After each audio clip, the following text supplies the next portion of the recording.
we are in the presence of a celebrity right now. This is We are. She did the Super Bowl commercial with Bill Murray and Jeep. That's it right there. This is it. This is the one that started it all. You planned that. No, I didn't, but yeah, that's cool. Could we be in line for something funny to come out of the mouth? Just might happen. What a little cute. She's the best. Everyone deserves to feel their best. Everyone deserves to move their best and not have pain. I'm a little upset that Ben got like 2 inches taller because he's already tall, dark, and handsome enough. Culture is something we think about like all the time at Strookies. You know, we're all coming from different cultures. Our comments have exploded through the roof. So there you go.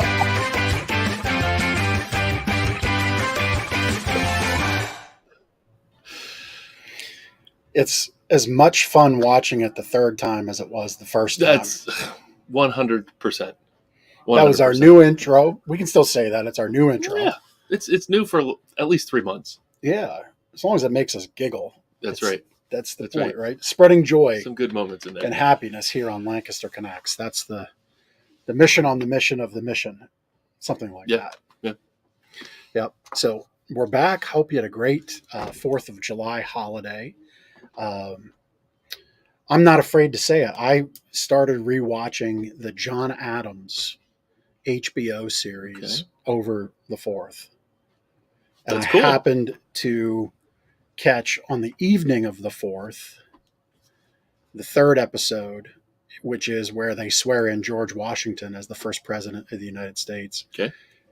And I got to say, I had a little tear in my eye. So I hope you all had a nice 4th. Yeah. And had time to celebrate and celebrate the independence of our great nation. You celebrate with some hot dogs and hamburgers. That's right. And probably some watermelon. Some beers. And baked beans. Yeah, some beers. Some beers. Responsibly, of course. Yeah, of course. Mixed with responsible use of fireworks, hopefully. Yeah, hopefully. You want to keep all fingers and appendages. Oh, I did that backwards. I did it this way, showing my bent finger. Chris can edit that out. We're live. Oh man, no, you can't edit that out. See, you took it dark. I was just trying to keep it light, and Ben's like doing the. I don't know where the camera is. Apparently, 102 episodes in, I still dealing with this guy. Well, at least we've got here. this. We can point the right direction now. We can. Anyway, we're giving away some tickets on today's show. We are. Yes. I mean, Lancaster Connects, I think episode 100 was definitely the turning point. We have leveled up the show. We've got an amazing guest here for you today. But we're going to level up the prizes here for the next handful of weeks. So we're giving away our first set of tickets to one lucky veteran and one lucky hero. Mm-hmm. They each get a pair of tickets to the August 26th Party Growl Stop at Hollywood Casino in Granville. And we probably should start saying Hollywood Casino in Granville. Because in my travels and journeys, the last week I passed a couple Hollywood casinos. There's a Hollywood Casino in Morgantown, and there's one in York. Mm. Oh, but this show is in Granville. Yeah, Granville. Yep. All right, so that's that. You get to watch all of this fun on YouTube, LinkedIn, Facebook. We live stream it there. We love for people to comment. We love for people to share. Normally comments get you in for prizes, but while we have the amazing gift that Brett Michaels gave all of our watchers and viewers, gave us 10 pairs of tickets for veterans and 10 pairs of tickets for heroes, we're going to be giving those away. You can get all the contest details when you go to lancasterconnects.com/contest. And then from there, if you would like to nominate a veteran or you are a veteran and you'd like to nominate yourself, that's okay. That's a little wrinkle. That's allowed. Totally fine. Perfectly allowed. But we know people around here are real nice. And they like to kind of push forward their friends and their veterans and their heroes. So we thought the nominate angle was nice. So, but if you are a veteran or you are a local hero, being fire, police, EMT, Brett's he uses that term loosely. If you're somebody giving back to society, like a teacher, he even made reference to electrical linemen. So when the power goes out, like hopefully you got your power back from the rainstorms A yesterday. lot of rain. They keep it going, and I think he likes them because they've probably saved a couple concerts for him, I would guess, over the years. Over 40 years worth of 40 years shows? of concerts, Yeah. not having to refund a few shows a year is probably a big boom to the bottom Yep. line. So Yep. all the contest details are there on lancasterconnects.com/contest. And what you're seeing on the screen this is the cool part. So you put the photo up, like as Chris, our wonderful producer, scrolls. Let's kind of pause here. So we've got 3 veterans there on the screen: Mary Ellen, Evelyn, and David. They were all nominated by their friends or family, or maybe they put themselves in. And again, that's perfectly fine. But you upload that photo and the details, and then you get to share it. And the tickets will be giving away by random prize elator wheel spin at the end of the show. But the VIP experience that Brett gave us to give away, One for each. one lucky veteran and one lucky hero, that's going to be determined by the amount of shares that each one of these nominees gets. Votes on Votes. the photo. Yeah. Yes, votes. Yeah. So you Votes. can share it on social media. So you can to see, get votes. as we maybe scroll up, like Jamie has 99. Mm-hmm. And There's one with 149 votes. There's 149. Yeah, I think that's our current winner or not current winner, current leader for the veteran contest. And so, But no purchase necessary here. You just follow the prompts, lancasterconnects.com/contest. Click, submit, and it's pretty simple. Yep. And there's no limit to how many times you can share it. You can share it hourly if you wanted to, share it daily for sure. And there's the only limitation for voting is you're only allowed to vote for one photo per 24 hours. Yeah. So you can come back as a voter, you can come back every day and vote for your photos. So if you really want that VIP experience, set a calendar reminder, an alarm in your phone, a Post-it note on your fridge, however you got to do it. But that's available to everybody. So go do it. Yep. LancasterConnects.com/contest. That's right. So I'm excited to give away our first sets of tickets. Be cool. Like we did all this work, and I commented to Ben, I'm like, I think this is going to really be something. I think people are going to like it. But, you just never know how things are going to, the world's a busy place. Yep. And as evidenced by the photo pages, we've got a lot of entries. But Central PA's got some love for the Party Girl Tour and Brett Michaels and for their veterans and heroes. That's right. Which is the most important thing out of all of this. So LancasterConnects.com/contest. Go there, follow along, nominate your veteran or hero, and we'll take care of the rest. And good luck. All right. I think it's time for our guest. Without too much further ado, this is pretty cool. Tracey Jones, welcome to the show. Hi, Tracey. Hi, Jens. How you doing? Good. Yeah. So in leading up to this, prior to our show, I did a little research and I realized I have your father's book, his original book, Life is Tremendous. When was that published? 1967. Here you go. 1967 it first came out. It's never gone out of print, which is very unusual because books go out of print when there's not a demand. So still in print. And after they've been in print and haven't gone out of print over 50 years, they call them the seminal thinkers, which means they kind of go into the canon of where it all started. So pretty proud about that. That is cool. Wild. Seminal thinkers. I'm going to write that down.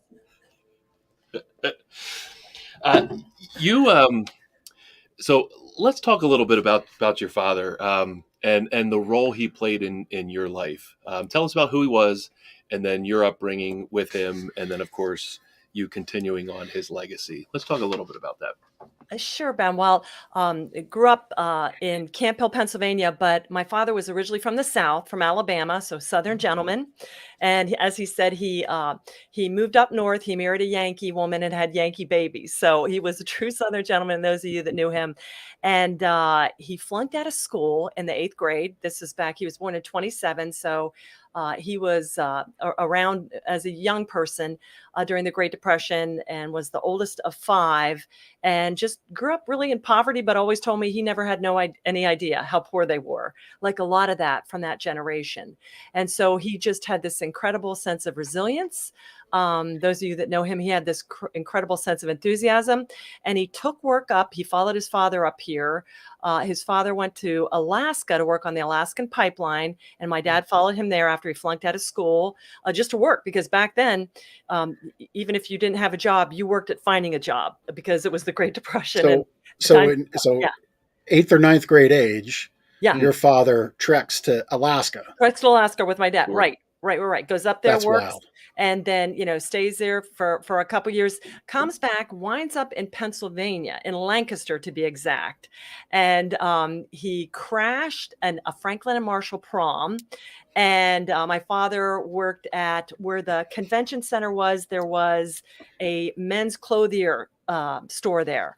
And so my father was always very well appointed, loved looking sharp. And so he crashed a Franklin Marshall prom, and he met my mother, Gloria, there. And 13 weeks later, they eloped. So here he was. He found Gloria, and then he went into the life insurance industry, Mutual New York. So he found a business that he just adored and loved.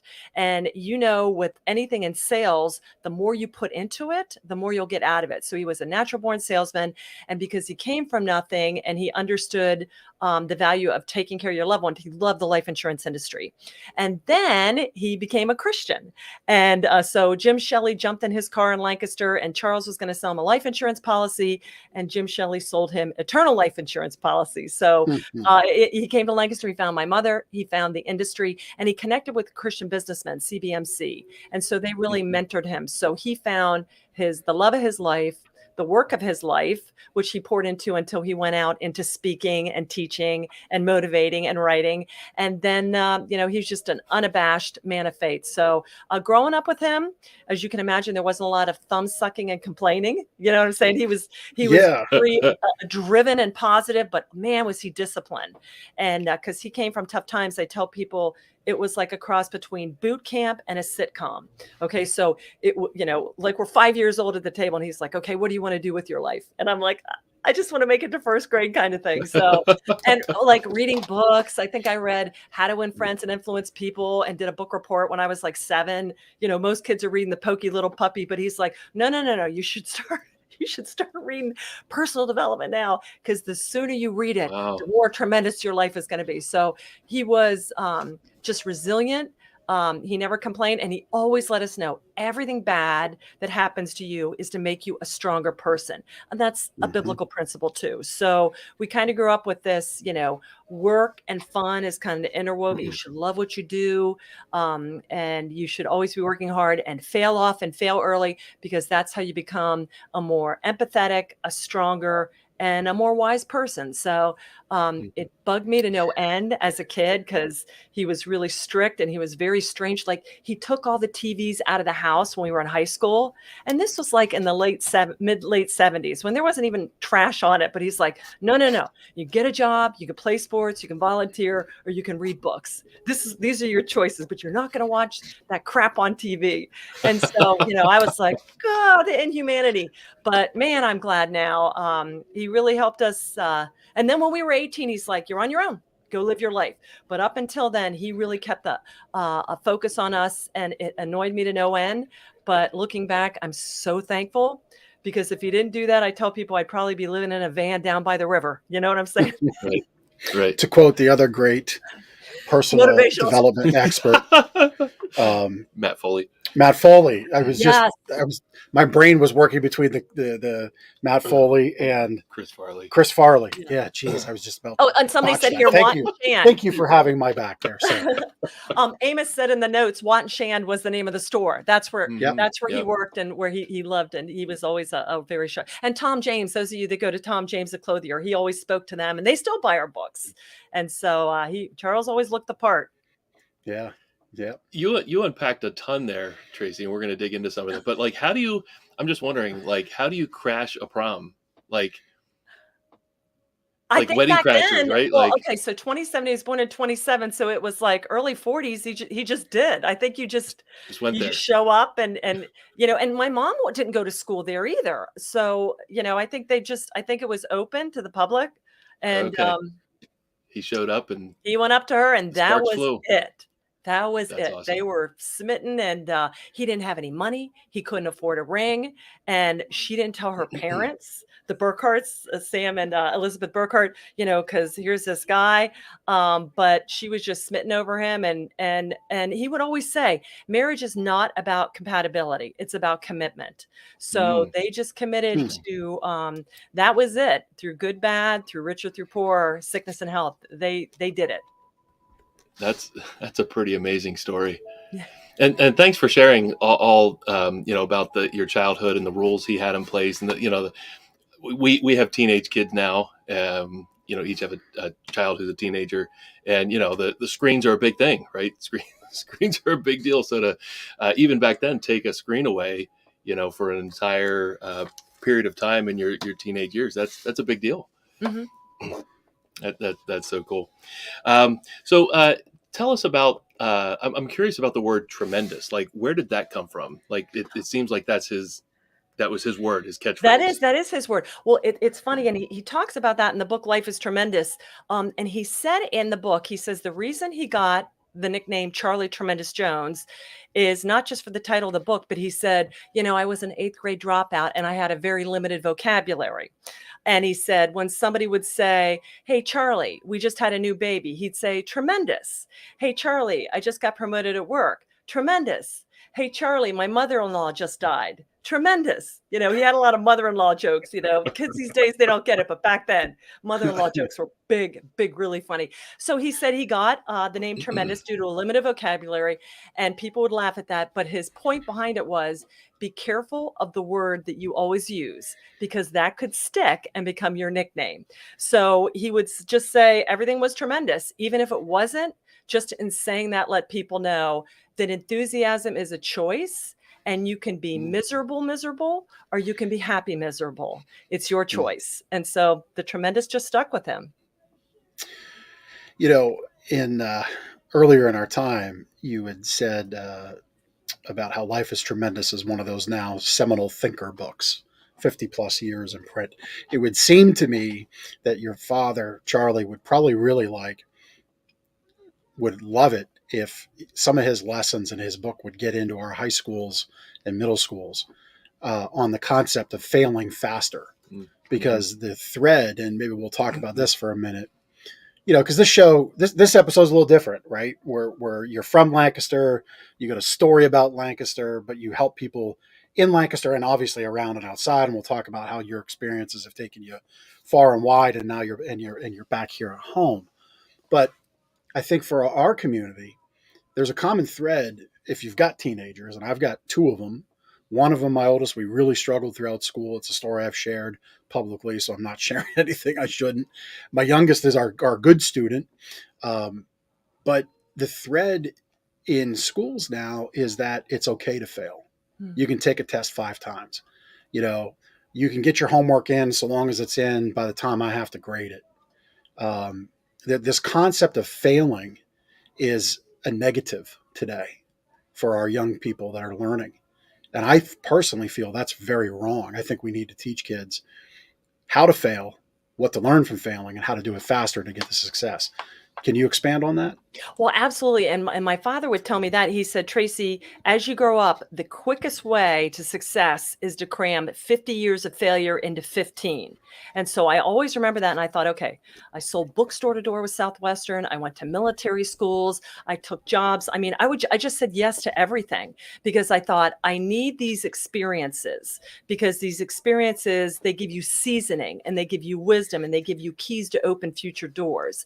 And even if you make a mistake, Ben and Jeff, we don't learn from our successes. We learn from our failures.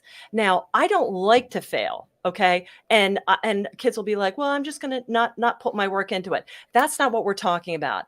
But I mean, all I'm going to do is I'm going to go in, and I'm not going to worry about the outcome. I'm going to control what I can control, which is my performance and my preparation. I can't control the final outcome. Just like the Bret Michaels tickets, however much I may want them, I don't know who's going to get them, but I can do so much within my power. And then I just let go of the rest. So Once every 24? What's that? Every Once 20, every like, 24 hours, you can share that contest. exactly. And And so, somebody's but that doing it. takes discipline and that takes work. So there's a difference between failing because you were unprepared or you were lazy, and failing because you did your very best. And when you do your best, and his point was, um, certain opportunities are only going to come around once in life. Don't miss out on them because you have a lack of self-esteem, or you're like, I don't know if I know how to do that. Just say yes. You'll figure it out. Especially now when you have Google. My gosh, I could build a space shuttle in my backyard if you gave me enough space, time, and resources. We can figure anything out. And that was his point. Just say yes, because there's so many people that'll be like, I don't want to. They're either risk averse or they're lazy. And he's just like, life is won, a tremendous life is achieved by experiences, not successes, but really the more experiences you have. And the beauty of failures give you 2 to 3 times the experiences that successes do. So you just be like, get out there and push the envelope. And Mhm. at the very least, we don't start from the beginning, we start from experience. So I always had a very healthy attitude with failure, as long as I did my best. And I also understood that every failure in it had the seed of something greater in it. So I'd be like, okay, well, that didn't work out. That hurts. That stings. But there's something in there that I can take and be more stronger or wiser or resilient and evolve out of that. And I don't care if you are Adam and Eve or you're in the future 10 million years from now. I mean, that's a constant in life. Mhm. Yeah. Love all of that. Love all of it. You're Tracy. The Tremendous brand is a brand you now operate, right? Um, Correct. how how did you work with your father while he was still alive, and how did that become a thing? You working with your father and carrying on his legacy. Well, Ben, thank you for asking that, because a lot of people will say, because it's a second generation business, what about the succession planning? And I'm like, there are certain family businesses where they're really good about that. That was not us. I was off doing my own thing. At Mm, 17, I graduated from Cumberland Valley in 81, and I'm just like, I'm out of here. I'm out of Central PA. I want to see the world. And so I did see the world. So I was aware of what my father was doing in a periphery, like he would travel overseas, someplace when I was stationed in Germany or Turkey or someplace. And then I'd see him back when I was at the Air Force Academy. He'd show up and speak to the football team, to fish or to berry. So I was aware of what he was doing, but I was doing my own thing because he always told me, Tracy, you have to earn your stripes. You can't mhm, live in my shadow. And I was always very thankful for that, because he let me know his accomplishments were his accomplishments. I had to go carve my own way and make my own name. So, he went off and doing that. And in the back of my mind, as he's getting sick, when he was 70, so he passed in 2008, 15 years ago. So 1998, we found out that he had advanced cancer.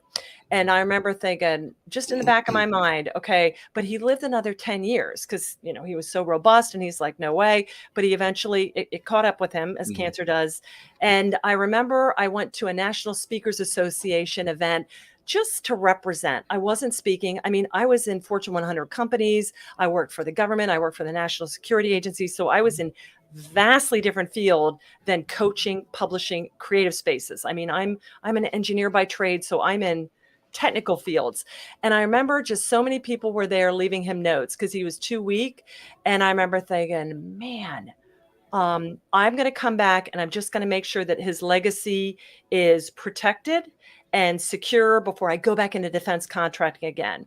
And I told him about 2 days before he passed, I was coming back, and he just squeezed my hand, and he had a little tear in his eye, and he said, Tracy, I know you'll take it places I never could. Guys, that is the extent of our succession planning. That was it. Wow.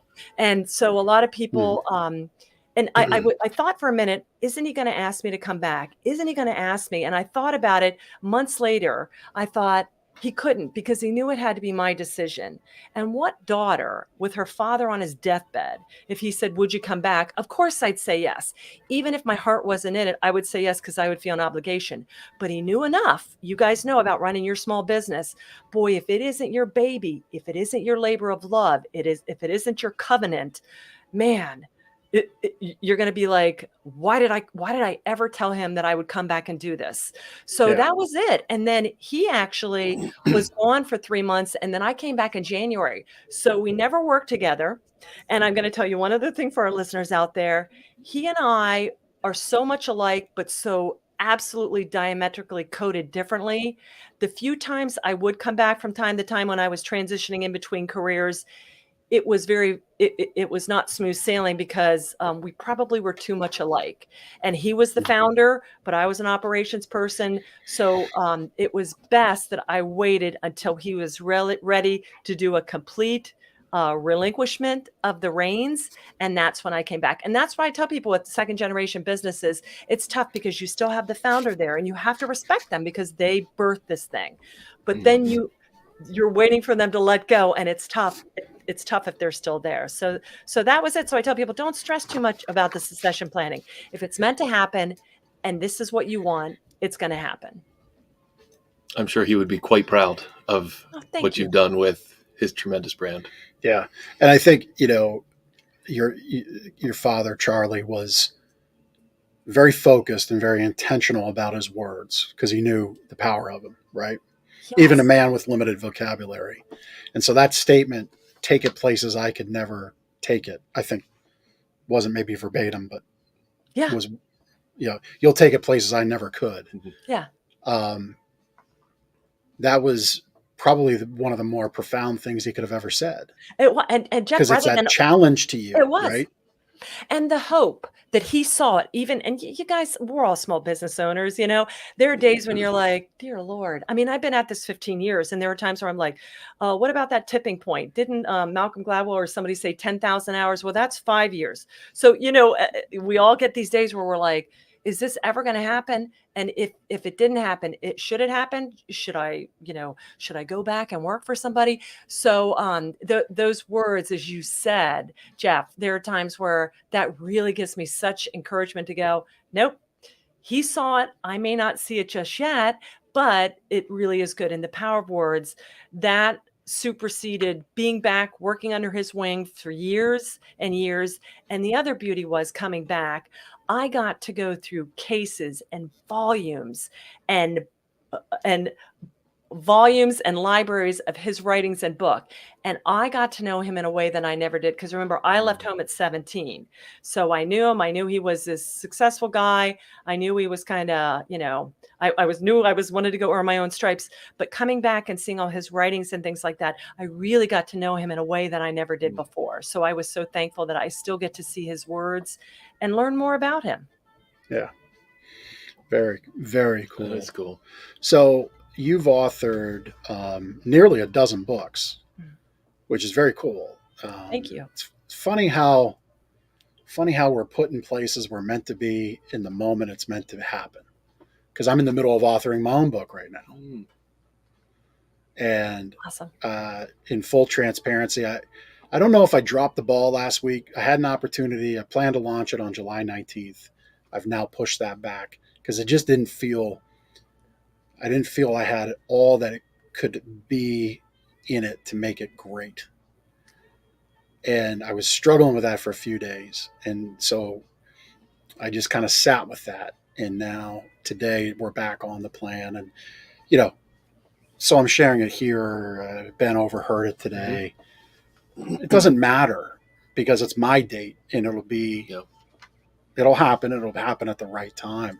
But kudos to authoring a dozen books because and we've authored 2 together here because we kind of are thought leaders in our own niche and we do some coaching into our industry here.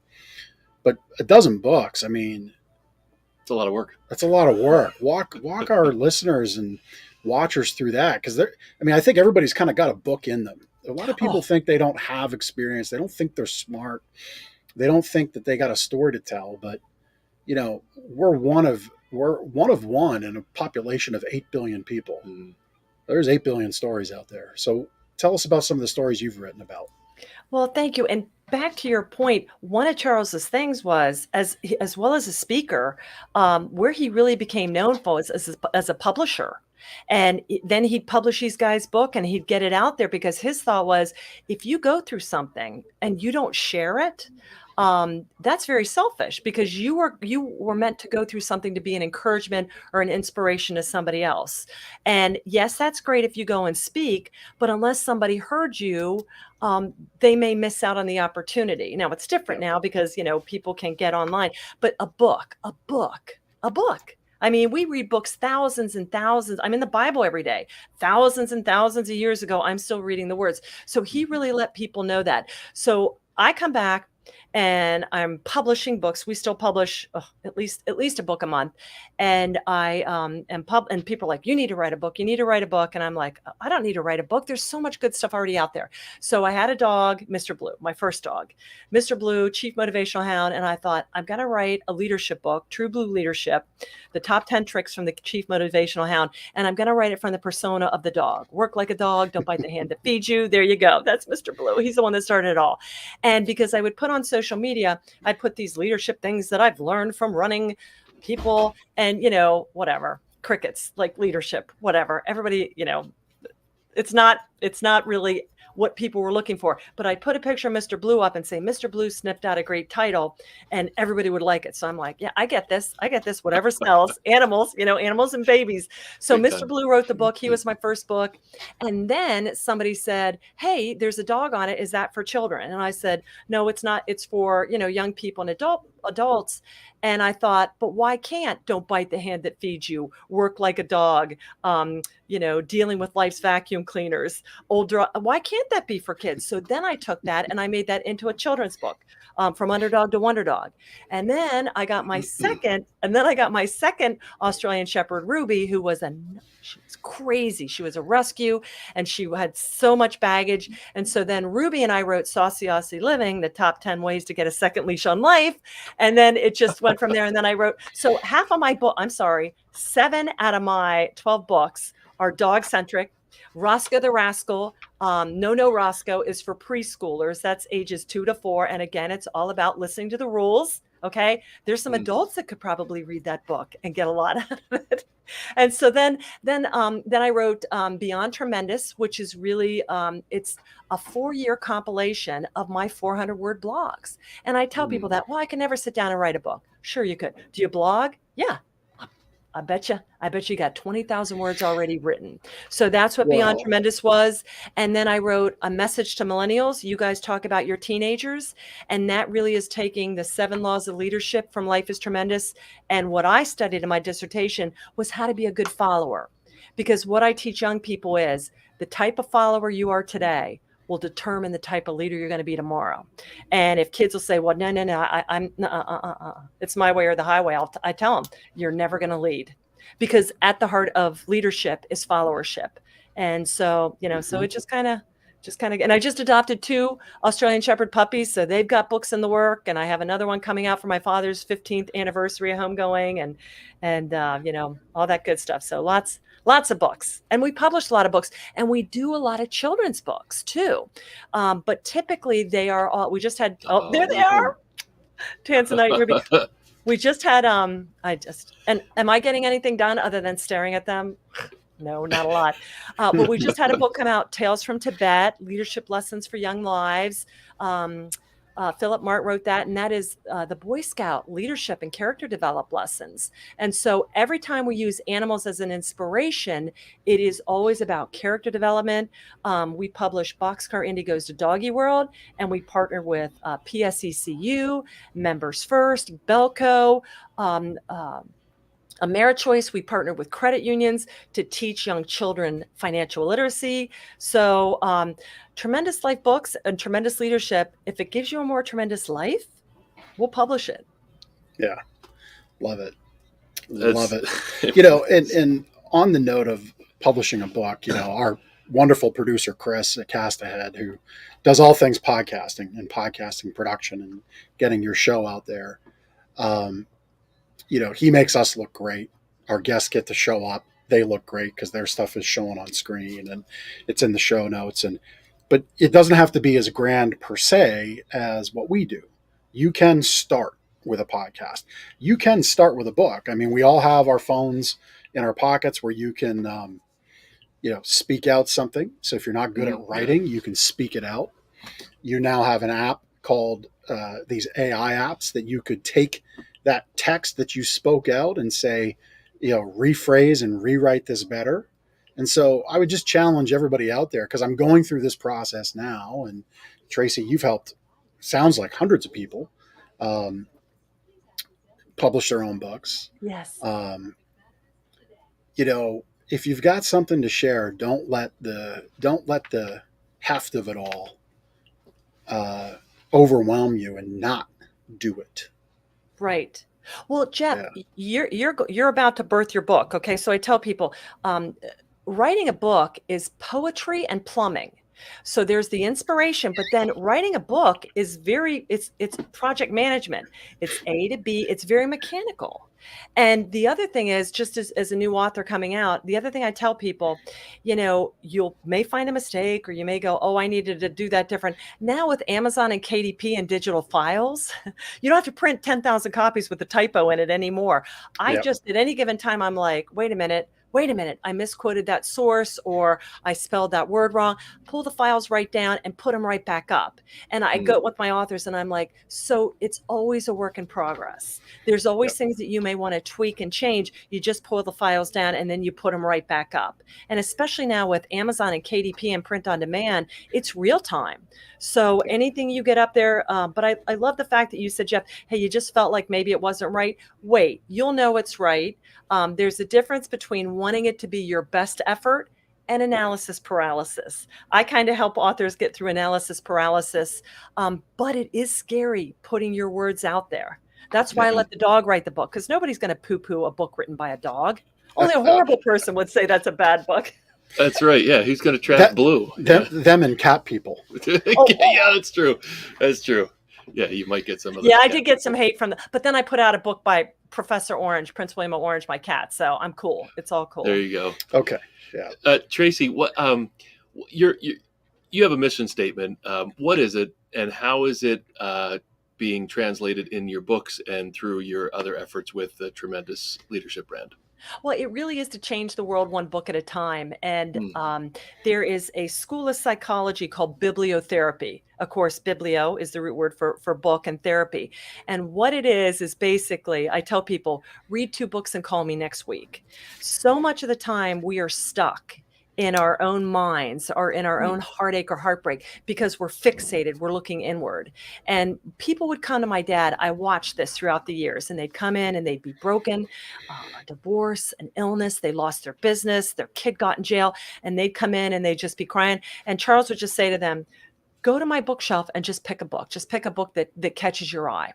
And they'd pick a book, and he'd say, sit down. And he would tell them to read aloud to him, for both of them, for 20 minutes. That's it. He wasn't giving them advisement. He wasn't giving them counsel. And every time after 20 minutes, they would look up at him and say, how did you know that's what I needed? So just the act of getting out of your own, frustration and anger, those are all self-imposed emotions. Problems are real, but we cannot ruminate that negative stinking thinking. And when you cast your eyes on a book and you start reading something positive and uplifting, it breaks that cycle, the power of thought, and you get out of that and you say, I'm out of it. I'm going to have my 30-second pity party, but we're done with that.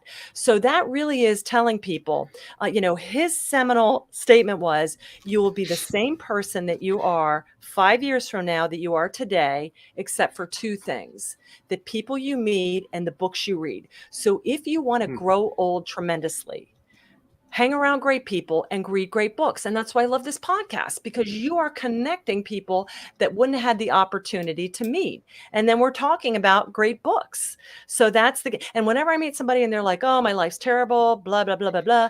And I'm like, who you hanging out with? Oh, nobody. I don't have anybody. Nobody likes me. I'm going to eat worms, And what are you reading? Nothing. Watching trash on Netflix. I'm like, your mind is this vacuum, and the more trash you put in, the more trash you put out. You got to be very conscientious about this fabulous thing that we have within us. But that takes work and discipline, and we let people know. I just published a gentleman's book, Dr. Roland Hughes, Choices, his first book. Are you guys ready? At 92 years young. And so all his life wisdom. Okay. I'm publishing people's books in their 60s, 70s, 80s, and 90s. And it is so exciting because that's when they really got the wisdom of the ages and they're there and boy, eat it up. I love reading the new stuff, but I love reading from people that have a good couple decades on me because I need to know what's to come. And Yeah. so that's really what we're continuing to do. So we're going to put you on the spot here, because really what we're talking about is the art and the action of personal development, right?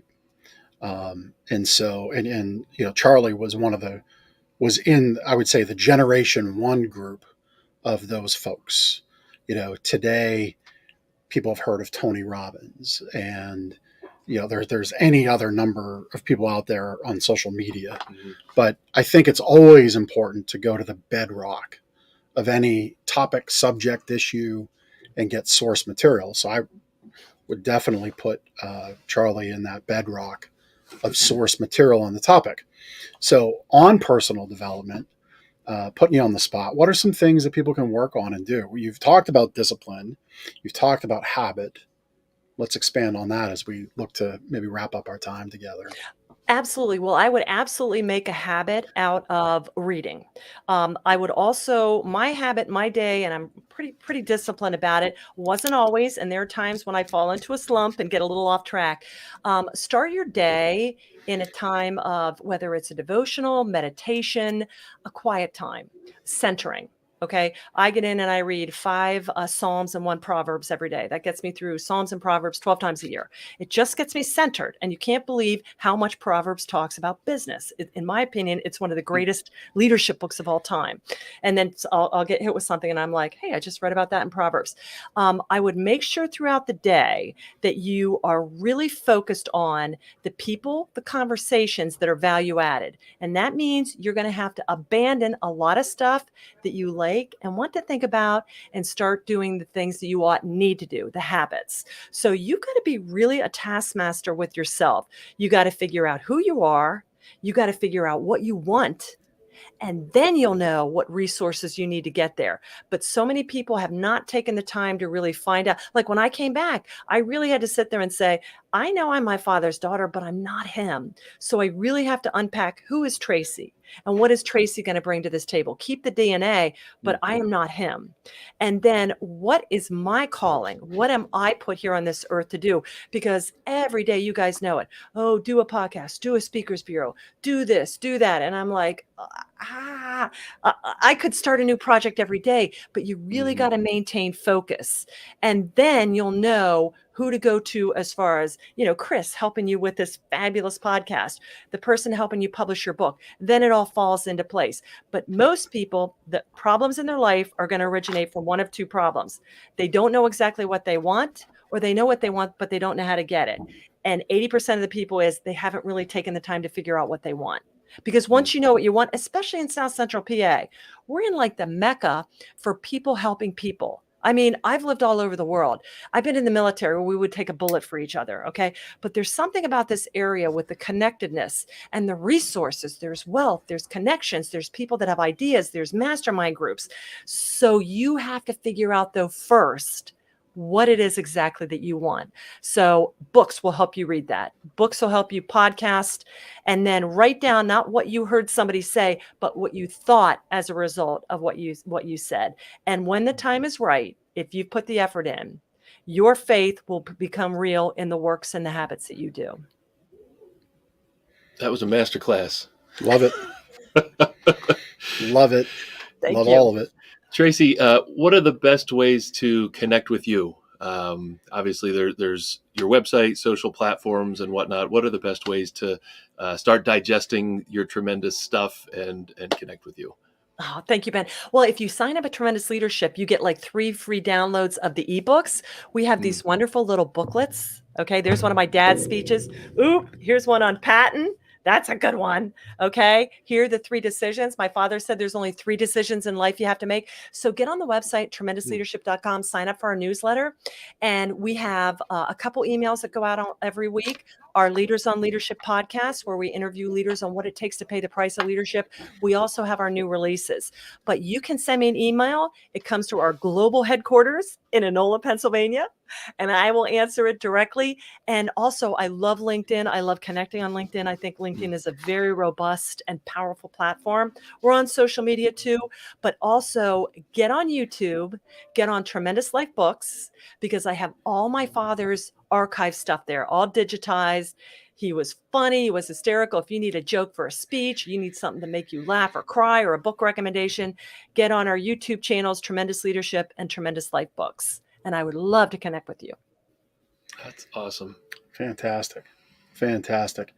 Well, we have a little segment we do here on the show called Connection Cocktail, and we thought we'd do a little bit of a left turn for your questions this time around. So I hope that's okay. Sure. It's not like you have a choice. I hope so. She's here. She's doing like I'll tell you in a couple minutes. We're just gonna, I guess you could just click end and you're gone if you don't like it, but I don't think that wouldn't be a very tremendous thing to do. Good one. You're right. I hope. So I'll turn it over to Ben to lead it off. All right. So, Tracey, what is one surprising fact that we don't know about you, or our listeners don't know? Well, I was talking about this. I am. Some people may know this. I'm pretty much an open book. You guys know what a Star Wars fan I am. I just went to an 80s party on Saturday. I am an 80s fanatic, and I actually have, I had about 20 outfits I had to make a decision from. So I keep all my fun 80s clothes. Many people would not realize that. And well, what did you pick? You said you can only one of 20. What did you pick? Well, I have my punk rocker 80s. I have my Adam Ann. I have my Susie. I have my Duran Duran. I have my Cyndi Lauper kind of 80s. I have my Southwestern 80s. I went Dynasty. I went like Joan Crawford, shoulder pads out to here, black wig. Yeah, it was awesome. That's great. That's cool. Very cool. Very cool. So, if you had a do-over, what part of your life would you like to relive? That's if deep. I had a do-over, I would probably, let me think. I would probably redo high school and be more focused. I really would. I mean, and it was Cumberland Valley was a great education. We had great friends, but I wish I would have known then that the things that I was doing were, I did catch up. Okay. Eventually, but I really wish I would have taken high school more seriously. Yeah. Okay. That's a great thought process. Cause a lot of times, high school, every little deal seems like the biggest deal.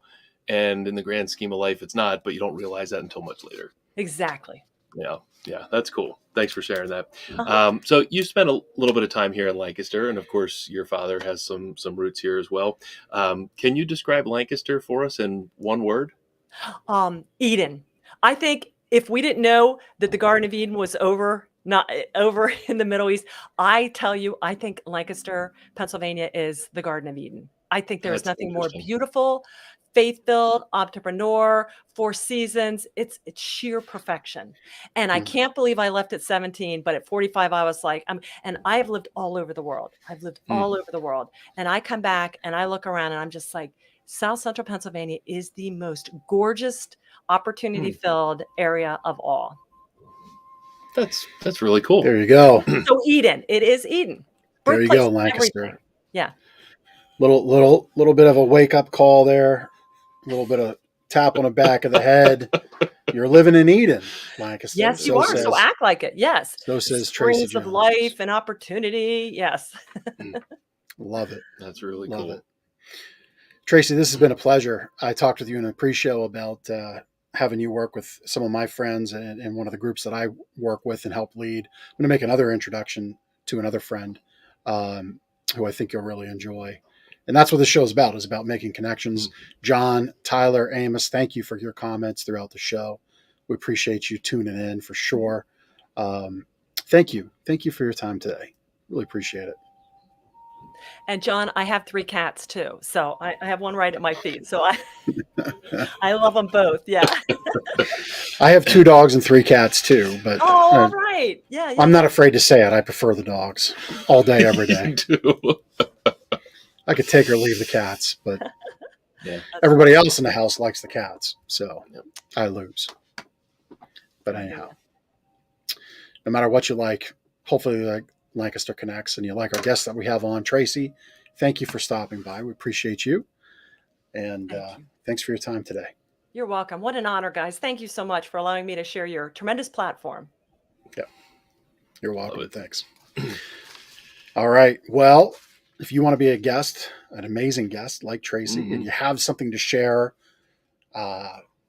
with the community, how you're helping the community, how you can help the community, ways that your family has impacted the community, which I think all kind of wraps up Tracey. Yeah. But go to lancasterconnects.com/guest and we'll get started. We're actually, I don't know, maybe I'm jumping the gun here. Did we update the site about Not quite yet. the I'll do news that. thing? Yeah. Okay. Yeah. Keep checking back the site because there's going to be some new things on there. And maybe you don't want to be on the show. Maybe you just want to have us share some news about your business or about your charity or about things that your business is doing in the county. And maybe you're not a fit to be a guest, but we can certainly share your news. Well, we're going to be adding that to the site where you'll be able to submit that in a real streamlined way. And we'll be able to read it off and share. Maybe you got a store opening. Maybe you're offering a new service. Maybe there's a new part of the community your charity can serve. And you just want to get that out as opposed to being on the show. We're going to have that avenue and vehicle for you. So that's going to be hitting the site here this week. Is that fair? Yeah. Am I putting too much absolutely. pressure Oh, on no, you? no. Probably by midweek. The perils of going live. Yeah. Yeah. Um, Events are a great thing to share on there. I Yeah. just got a notification that Schreiber Pediatric has their the rubber ducky race. Oh, yeah. That's I think it was September 10th, maybe it said, but that's like a perfect thing that we could share Yep. on this show. So Yeah, I mean, I get a ton of emails and I've got a stack of mail. And it just dawned on me, like, we need to formalize a way for people to share this information. And we do this show every week, and we know that people tune in and they listen and they watch and they rewatch. So what a great way to get that out. So you can share your news here soon with us. More on that in upcoming weeks. Right now, if you want to be a guest, lancasterconnects.com/guest.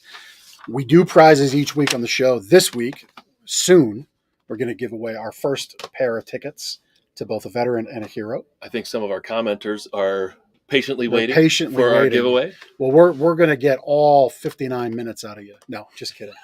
We're getting there soon. My Sleep Better tip will mail you the Sleep Better book. You go to gardenersmattressandmore.com/sleep-better. So I've gotten into this bad habit of using my phone in bed. Mm-hmm. It's terrible. Yo. Really, really bad. And it's bad. I know it's affected my sleep. And so don't do that. Don't be like me. It's bad. You know what's funny? I was doing it last night, laying in bed, and Amelia and Lindsay were watching a TV show, and they came up to bed later, and Amelia walks into the room, saw me on the phone, and said, you shouldn't be doing You got that. scolded. I got scolded by the almost 14-year-old. So Yeah. that's when you know. Well, she knows. She read the book.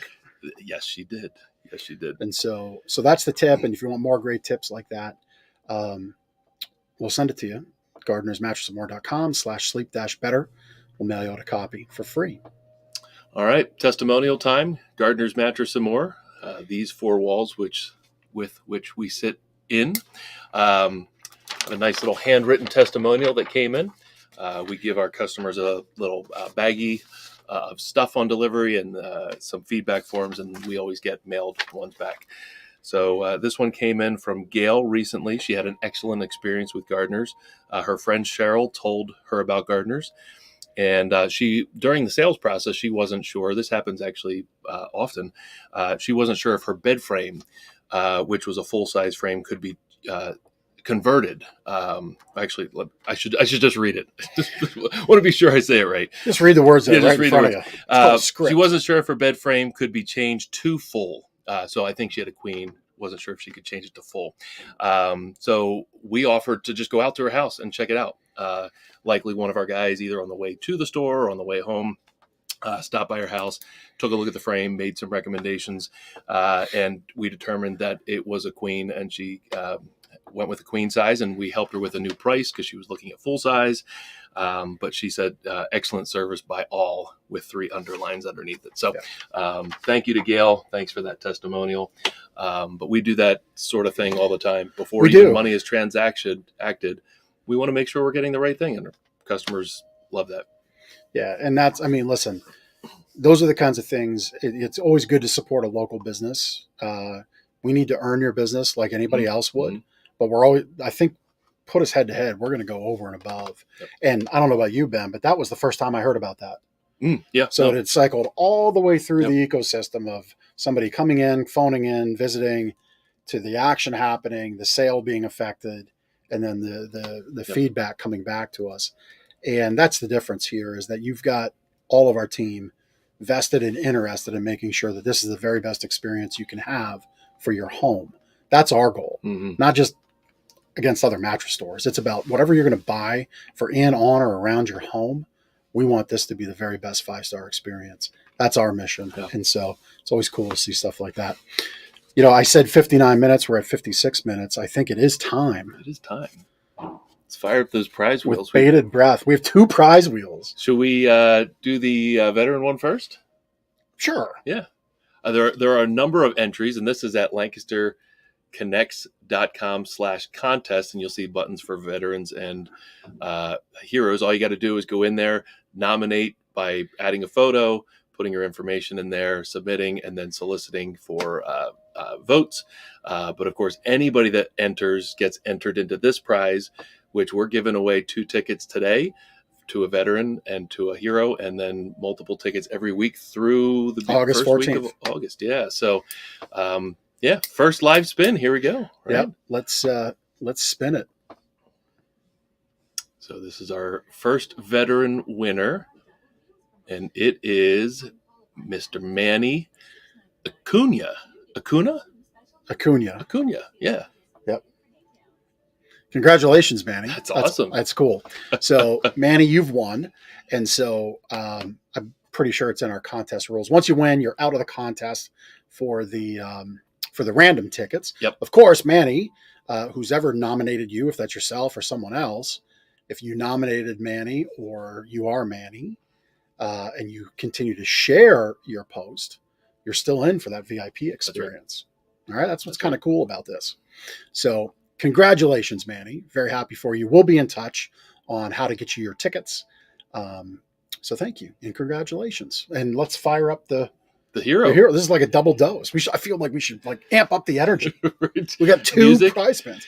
Now, not as many entries in the hero contest, but that'll change. That will change. Yep. Looks like we've got Elaine Barrett. The wheel. Okay. Yeah. It could go around. It might have had a little. It might have had a little extra kick, but it didn't. It seems reliable. It was reliable. So Elaine Barrett, congratulations. You won the hero. So again, a pair of tickets for Elaine, a pair of tickets for Manny. We will be in touch to get those to you. And I'm actually going to write that down before we forget. And we have it in video form. We do. But I like, me. Yeah. I like paper and pen. And yes. So thank you, Tyler, for your comment. Good luck to everybody. Like I said, just because you didn't win today, if you were in the contest, you're in it for next week and the week after and the week after. So that was 2 sets of tickets. We still have 18 sets of tickets to give away. Yeah. So there's plenty of opportunity and plenty of chances. That's right. And you go, if you're interested in winning, want to learn how the contest works, LancasterConnects.com/contest. That's where you go. That's where you start. And then you just follow the buttons if you're a veteran, nominating a veteran, or if you're a hero or somebody nominating a hero. Just click along, and it's real easy. Real simple stuff. Yep. So that was fun. That's it. We've got it. We did it. We're underway for the Bret Michaels Party Gras ticket giveaway, which is for the show at Hollywood Casino in Granville on August 26th. Bret Michaels' homecoming tour stop for Party Gras.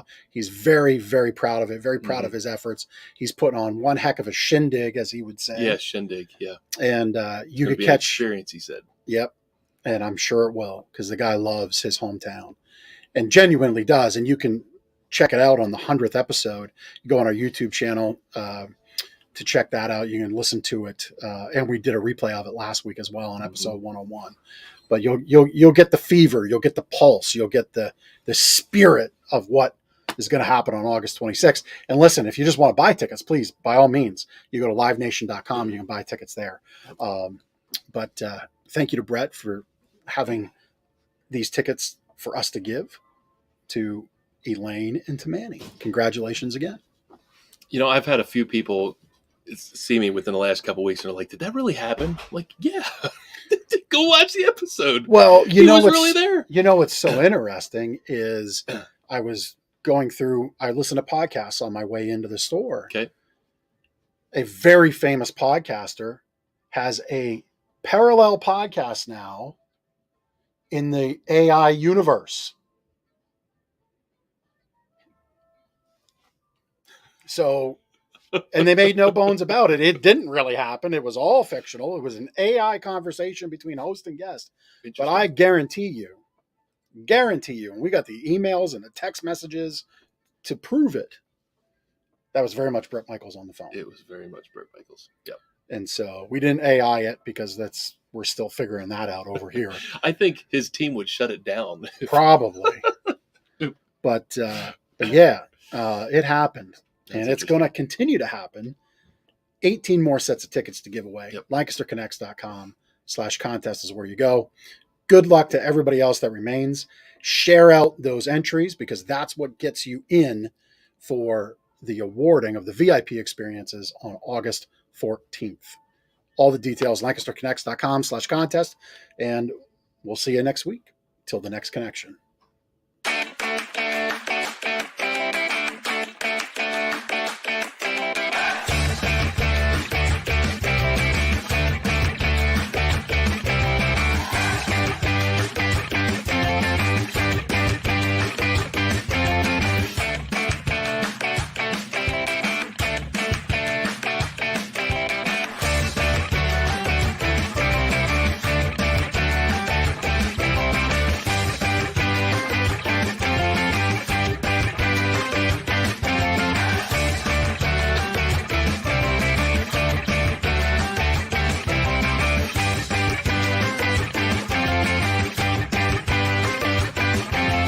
I mean, we are in the presence of a celebrity right now. This is We are. She did the Super Bowl commercial with Bill Murray and G. Drop. That's it right there. This is it. This is the one that started it all. You planned that. No, I didn't, but yeah, that's cool. Could we be in line for something funny to come out of the mouth? It just might happen. What a little cute. She's the best. Everyone deserves to feel their best. Everyone deserves to move their best and not have pain. I'm a little upset that Ben got like 2 inches taller because he's already tall, dark, and handsome enough. Culture is something we think about like all the time at Strookies. You know, we're all coming from different cultures. Our comments have exploded through the roof. So there you go.